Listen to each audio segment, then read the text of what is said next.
2017 Myanmar లో సైనికుల చర్యల తర్వాత వాళ్ళు మన భాగ్యనగర్ లో మకాం వేసినట్టు మనకున్న సమాచారం. భాగ్యనగర్ తో పాటు బాలాపూర్ లో NIA సంస్థ వీళ్ళ పైన ఒక ఇన్వెస్టిగేషన్ చేయడం జరిగింది. ఆ ఇన్వెస్టిగేషన్ లో ఈ డేటా అనేది బయటికి రావడం జరిగింది.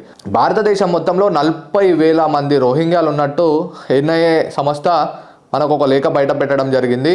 ఇందులో హైదరాబాద్లోని పాత బస్తీ, బాలాపూర్, బహదూర్పురా, ఫలక్నుమాతో పాటు కాలాపత్తర్ ఏరియాలో పెద్ద ఎత్తున రోహింగ్యాలు ఉన్నట్టు మనకు అధికారుల సమాచారం గిట ఉంది. ఓల్డ్ సిటీ బాలాపూర్లోనే 9,000 మంది రోహింగ్యాలు ఉన్నట్టు NIA డిపార్ట్మెంట్ వాళ్ళు ఆల్రెడీ లేఖ రాయడం జరిగింది. ఇప్పుడు వాళ్ళు వలసకు వచ్చిన తర్వాత మన హిందువులు కావచ్చు, లేకపోతే భాగ్యనగర్లో ఉంటున్న ప్రజలు కావచ్చు, వాళ్ళకి రెంటెడ్ హౌస్ ఇస్తున్నారు. వాళ్ళ ఆధార్ కార్డులు ఎవరు చూస్తారు, ఎంతమంది ఉంటారు, ఆ పిల్లలు ఉంటారా, సరే నా కిరాయి వస్తుందా, నేను చూసుకుంటున్నా అని చెప్పి మన వైఫల్యం అని చెప్పి నేను చెప్తున్నా. ఎందుకంటే మన హిందువులు ఇప్పుడు ఇట మేల్కుంటలేరు. గుళ్ళ మీద దాడులు అవుతున్నాయి, ఫాల్గామ్లో అటాక్ అయింది, అన్ని మనం అవుతున్నా మనకి హిందువులకి ఇంకా బుద్ధి రాలేదని చెప్పి నేను మాట్లాడుకోవాల్సి వస్తుంది. అయితే మనం ఇలా చూసుకుంటా పోతే రాచకొండ కమిషనరేట్లోనే 5,000 మంది రోహింగ్యాలతో పాటు 10,000 మంది బంగ్లాదేశీలు ఉన్నట్టు మనకు ఇప్పుడున్న సమాచారం.